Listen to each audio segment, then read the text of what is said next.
Hello everyone, welcome back to the channel. I am Madcapper, and this right here, this very video, is another one for Raid Shadow Legends. Today, I want to talk to you about Hydra. I want to talk to you about a Hydra team. I want to talk to you about a Hydra champion. This champion used to be one of the most sought after, one of the most coveted, one of the most stalwart, both figuratively and literally, champions in Raid. She has lost her way. She has been replaced. She has been outsourced. She is in the line. She was not unionized, and now she finds herself largely without a job. That champion is Ursuga, Warcaller, and I'm telling you right now, it's a dang shame because she is used to be one of the best. But can we find a new use for her? With her out on the outs in arena, on the outs in the maybe in 3v3, but everywhere else on the way out, not where she used to be. Can we find a use for this champion? The fat lady, can she sing again? Or is it truly over because she sang? I'm not quite sure how that works. Let's take it. Let's talk about it. Hydra, Ursuga Warcaller, right now. Okay, so here is Ursuga Warcaller. She is a thick lady. She's got the big gear on. She's ready to protect and serve. What is her kit? How does it work for you? Let's go over that right now. First, the aura. 33% ally HP in all battles. Very strong, very good for the Hydra in cases where you need that extra HP. Her passive is what makes the world work. Decreases the damage all allies receive from critical hits by 30%. This champion will receive that damage instead. By the way, Hydra critical hits all the frickin' time. That is what they do. They crit hit. So she is going to be doing tons of work. On top of that, she has an A3, bottoms up, places a 50% ally protection buff on all allies except for this champion for 3 turns, and then places a strengthen buff on this champion for 3 turns. Her A2, all enemy attack, 25% crit damage debuff, and a 50% crit decrease attack for 2 turns on targets whose attack is higher than their defense. Most of them. Places a 30% speed debuff and a 60% decreased defense debuff for 2 turns on targets whose attack is equal to or lower than their defense. The head of suffering, I think, is the only one where that happens, but we can watch it in the video. So finally, her A1 doesn't mean nothing in the Hydra. It's nothing. Attacks one enemy, has a 45% chance of placing a block active skills debuff for 1 turn. Obviously, we have her fully booked. We're taking her out. I don't want to show you the gear until afterwards, but I'm going to tell you what we're trying to achieve when I show you the video of the champion. Her masteries, we should go over them. I'm going to try to put myself in the middle. Masteries, nope, that was dumb because I didn't change her masteries from the old days. So I didn't change her masteries, which I didn't realize until now. I guess we could have gotten more damage if we would have went down War Master, but she is got Bulwark, so that's fine, another 5%. I like it. She is taking that first hit on the chin, another 20%. She's got max HP. She's got heals this champion. She's got the turn meter when a buff removed or expires, which is ironic. We'll see why in a second. These are not actually the... these aren't... I would not go with these. If I were you, I'm okay with Bulwark, actually, because... And we'll talk about that in a bit. But I think you want to go down offense, defense. Just saying. I'm not going to redo it now, but we've already done the run. So, yeah, the support, you don't, I mean, I guess decreases the damage received by this champion when this champion is hit with a critical hit, which is good because she's already protecting everyone else who's getting hit with a critical hit. So on an AoE, she's getting hit as well. So that one I like. I mean, this is pretty good, I guess, although you'll never have a True Fear expire because it's always cleansed because we're using Shamael. So there's some things you could change here. Anyway, I wouldn't do the support tree. I would take her down the offense tree. And then your choice whether you want to do that 5% Bulwark or whether you want to get the War Master proc on her. All right, let's go into the actual run and we'll talk about it next. Okay, so here's the team we're using up above. You see we're using Mishinaki in the lead. By the way, I will go over the stats and sets of all these champions at the end of this section, which we are going to not show the whole fight, but just a portion of the fight. After that, I will show you the results. We'll talk about the results. I'll show you each of the champions. At the very end of this video, if you wish, I will place the entirety of this Hydra battle on a 3x speed so you can watch the whole thing if you wish. That is up to you. I leave that to your discretion. But for now, this is what we're going with. And you see Ursuga there in the reverse, in the end. And let's just hit play, and we'll talk about how this goes. Now, the first thing is, this is an auto team, but I stay for the fight and watch. But what I wanted to do is I want to make sure that we start off on a good step, which means I want to land that hex on the head of mischief. If we don't land it, which we landed it first try. Let me tell you, some of the testing, that didn't happen. But we landed first try. If we didn't, we would start again. So now that we've landed that, we hit auto and we pick targets. Now, I want to prioritize the head of mischief because 3% is a bitch and we're not blocking buffs. I also want to prioritize the head of decay because we do not have taunt on this team. Should we? Arguably. Could we? Yeah, maybe we could use a provoke set, but the reality is we didn't. You see Rathalos, he's the target for the head of mischief. He did a great job. You can also see he hits pretty hard. Very nice. You see those ally protections happening. Now, we don't necessarily see, because they're all in shields, you don't actually see whether it's a crit or not. When it's out of shields, you'll see the yellow numbers, but because there was no crit, but you do see that every one of those was potentially a crit, was because she's all the ally protection. She's also bulwark, so that could be the 5% as well.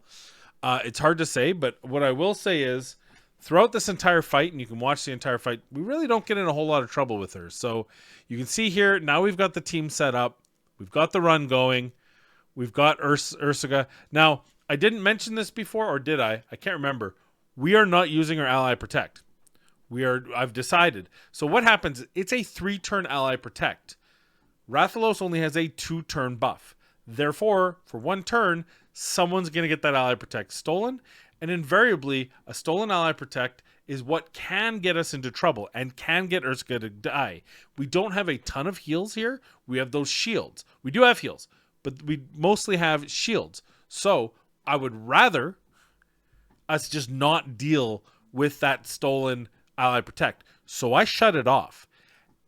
And I want to see, can Ursuga, can she mitigate enough damage with her debuffs and with her passive version of ally protect, if you want to call it that, and B, can she do damage? We have her built in a damage build with Savage Gear doing damage on her, of course, her A2 and A1. We have A3 locked out. That is how we're going to try this, and we're going to see whether it works. So that is the goal I am trying to achieve here. And you can see there right away we go after it. And whether or not we can, we're going to find out. So why don't we fast forward this to the end, and we'll let the results speak for themselves. So it's going to be through the magic. I'm just going to we're going to go, and there'll be a thing, and then you'll see the end, and you'll see how much damage this team did, and we'll talk about the results. All right, I'm going to move myself up here for the minute. I'm not going to lie to you. I didn't think this team had what it took to make it. And it is brutal, I understand, but it's still 160 million at turn 260 something. I can't really complain about how this team worked. It worked, quite frankly. Now, is the juice worth the squeeze? That's a different question. Now, we're not going to talk about this team as an entire makeup. You see that I have a bunch of champions to make. I don't have one champion at 100 million and everyone else less. I have Mishinaki 41, Sulfurion 23 million, 0.9, Sishia 36.6, Blade Master Rathalos 34.8, Shamael 12 million, Ursuga 7. And I think that's the biggest thing is the test we did, while wildly successful in my opinion, Ursuga's passive, and again, granted, brutal, but also at turn 250, we took a full-on schwack from the Head of Wrath, still be able to survive. Ursuga took that like a champ, didn't even flinch, and just kept on going, kept on trucking. But I don't think we need to do that. Now, I will say, not having Ally Protect up, especially a 3-turn Ally Protect, can be advantageous. The reality is, Reality is I'm swallowing my own hair. The reality is Ursuga doesn't need Ally Protect. And the Ally Protect can be stolen, 3%. I got 3%ed on Rathalos right at the very end. He's got the high resistance too for the steal. We didn't take damage. We had a couple deaths. So what? That's those moments where you get a bad set of circumstances that you do enough damage to die. These guys are not. I'm not high protected. They're not. They're taking damage, right? They're a bit, especially Sishia, Blademaster, and Shamael. They're not. They're built for damage. Shamael maybe a little bit, but a little bit less. But definitely Blademaster, Sishia. I think I could have taken Shamael further. There was a couple times, mainly around the heal reduction, because we do get heals on this team at times. And there were opportunity for healing that did not occur because of that. So that did put us in a little bit of a position. I think Shamael died once. I think Sishia died once. We had really good RNG. The problem with this as a whole team is I didn't have a way to deal with the Head of Decay. My dealing was just kill it or just ignore it. We got lucky. That shield can be nasty. The shield can stop us from saving a champion. It didn't happen. We were able to take things over. There's a couple times I preemptively killed a head in order to make sure that head couldn't eat and then get the shield on them. So I don't know. I don't know how I feel about this team. I think I like it. How do I feel about Ursuga, though? That's the whole point of this video. How do I feel about Ursuga? I really like her. But I don't think I like her as a damage dealer. We tricked her out in pretty good damage, and she still only managed 7.8 million. I would think that if we didn't trick her out for damage, she'd be 3.5 million. But she doesn't need her A3. I think that just ignoring her A3 is still the best way to go, just because her passive is doing enough work. And that A2 with the decreased attack and the decreased crit damage, plus her passive in conjunction, really held most of what we were worried about. Could we take out Inquisitor Shamael and Sulfurion, put in Duchess, and then put in someone who's doing more than 23 million damage, someone who's doing another 50, 60, 70 million, one of the big hitters if you had a Crizia, that sort of thing, that would be good. I think Ursuga is still strong in this team. I think Ursuga is still doing what you need her to do, and I think she's doing it without, again, I'll say it again and again, without her A3.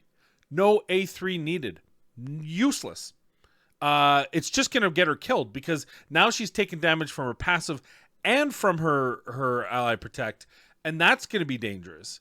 Now, the flip side is, and by the way, percentages. So it doesn't really matter. She doesn't heal herself like Krisk does.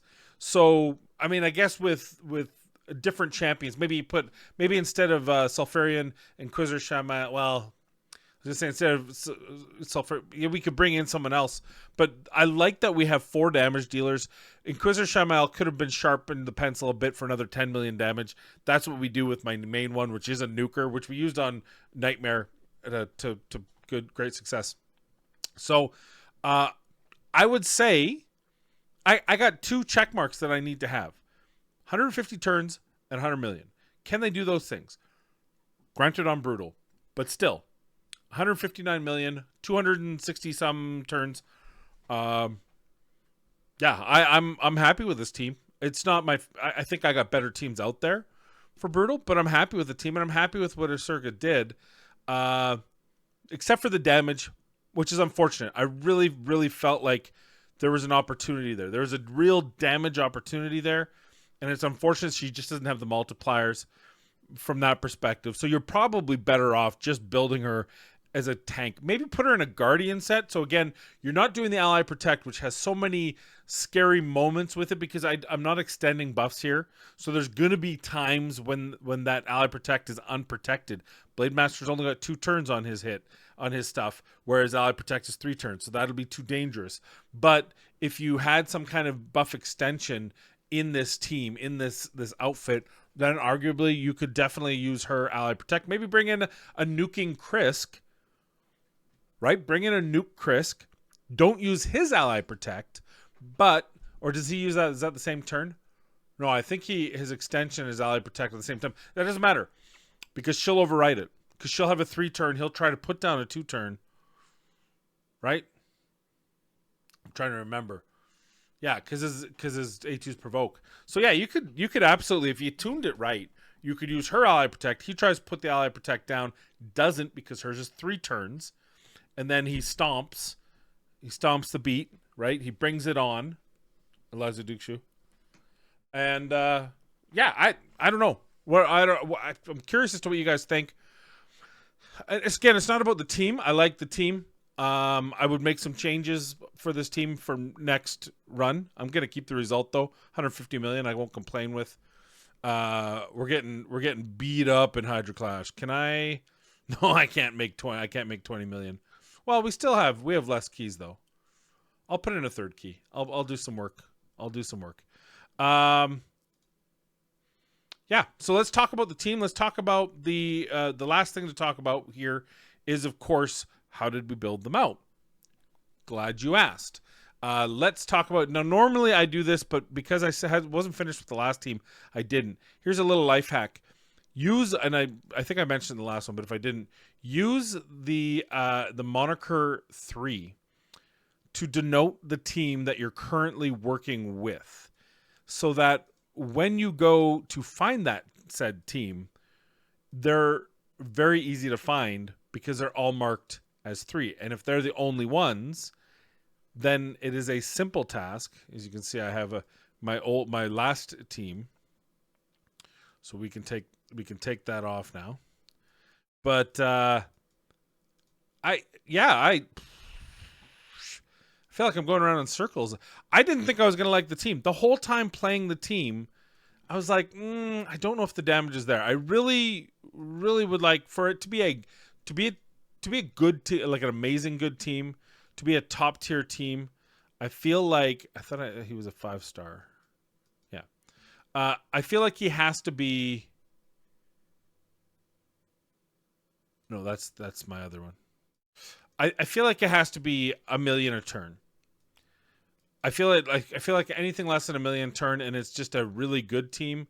But I don't know if I feel comfortable promoting to level of really great team, amazing team, if you will.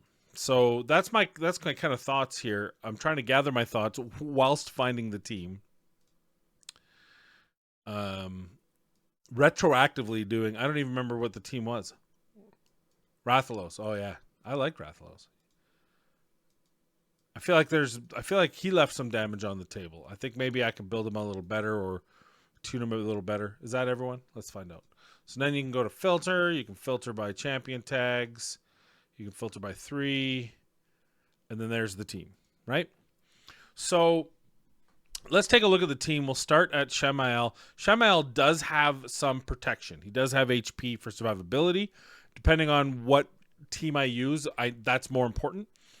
He's also got no accuracy. I would say that's a mistake. If you're to build him out again, though he was still doing it with his A1, you do want some accuracy to be able to strip the buffs with his A1, because he's attacking with his passive all the time, and he's able to strip buffs, particularly those reflect damage, which are so pesky. We did it a couple times in this fight. Just want that more reliable.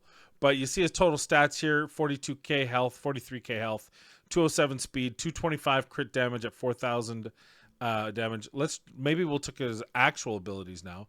So he's 43.5, 4206 attack, 237 crit damage, 227 accuracy. Next up, let's take a look at the other. Let's take a look at the other. We'll just go like this.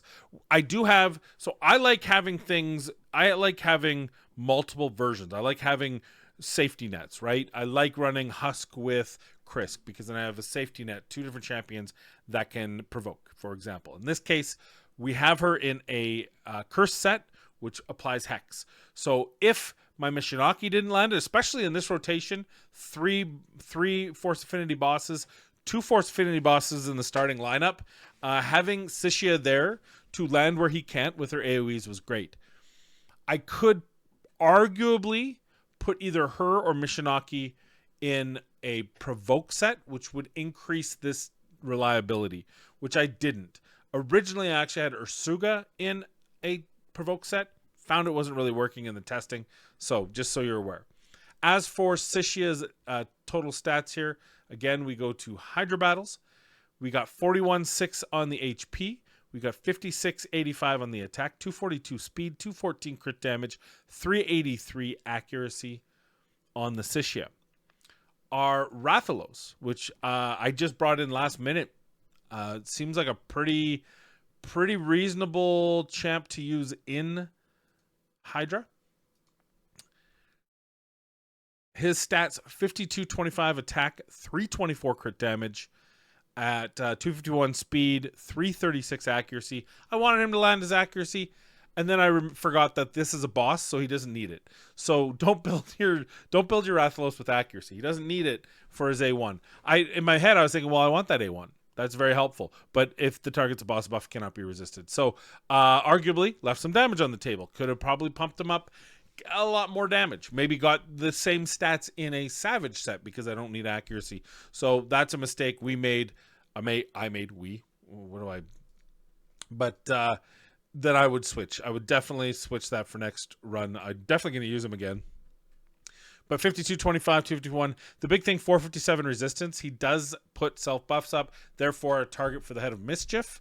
And if you're not going to have a reliable block up, you're going to want to have Rathalos there in high resistance. If you have a block, yeah, then arguably you could do that. But I don't like it stealing anyway. That's 30% extra crit damage he's whipping out there every time he's buffing himself. So I don't necessarily like just saying, oh well, I'll put a block debuffs up and then not bother protecting his buffs, because I think I like his buff. So there you go.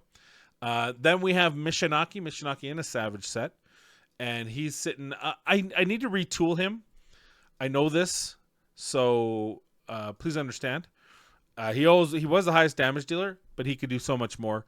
I'm tough on my defense based gear.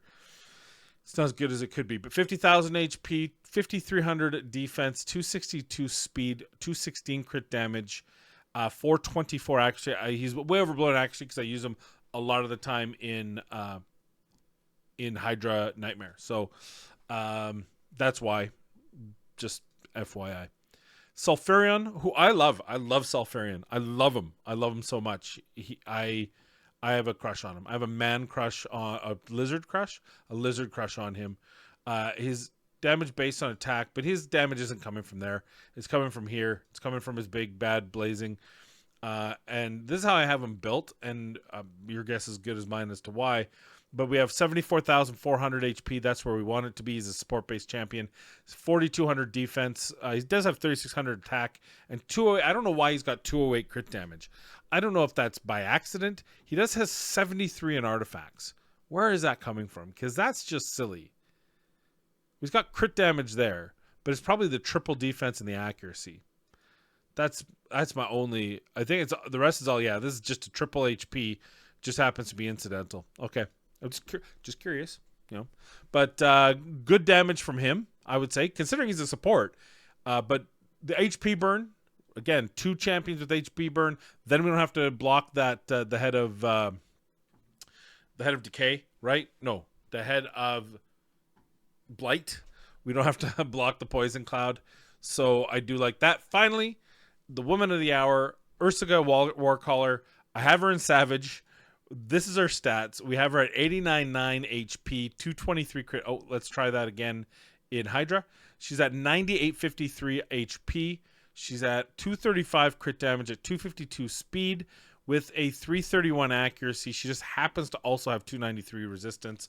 But, I mean, yeah, if I could get her over 100k at 250, but 7 million over that many turns with good speed, like she's keeping up with the team. To me, it screams that she's just not worth it. I think you could still crit cap her, drop the crit damage, boost that HP up, and just make her survivable. And then if you need this A3, which we didn't use at all the entire fight, or maybe I think I might have used it once. I was in panic on a manual. You guys can watch the video. But really, it didn't do anything. You'd think that strengthen on her would be a helpful premise, but the strengthen doesn't reduce the ally protect damage coming in. It's direct damage coming in, and that's not where the problem is. But this passive was proccing all the time, and it didn't look like it was proccing big numbers, which means anecdotally, I don't think it's calculated the same way the ally protection is calculated.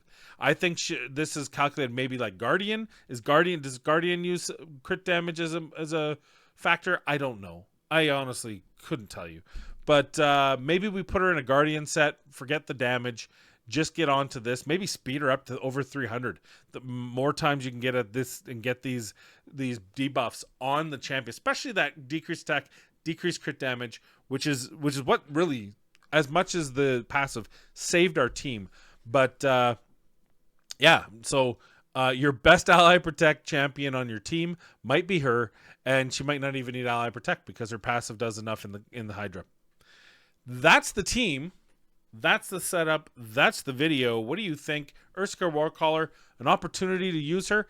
I will tell you in my final thoughts on her, I don't think she's an A1.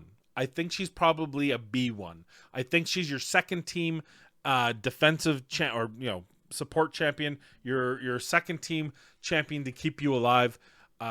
Interesting that not using her A3 is the way to go, but it is, and it works really well, and I think you can do that. You might need ally protect in certain areas, especially if I'm not putting crit damage on her at all. I think we could get away with using the ally protect. I'm more worried about it being stolen than her dying from the incoming damage. So, and there's so many different ways you could do. You could put her in a Guardian set, which helps heal her. You could put her in, any type of regen set would be really nice for her. When you're not trying damage like we were trying in this test, opens up so many more opportunities for her. And I think putting her in any of those sets, especially things that can self-heal, which helps her get back up there because she doesn't like Chris put self-heal on. I think she can be a top-tier champion for people using her in that second Hydra team. So there's my thoughts on her. What are your thoughts? Ursuga Warcaller, did you think she was going to be okay? Did you think she was going to flop? What are your thoughts after this fight? Let me know in the comments down below. And most importantly, please, thank you for watching. I appreciate you. Please be kind, be safe, and we'll see you in the next video.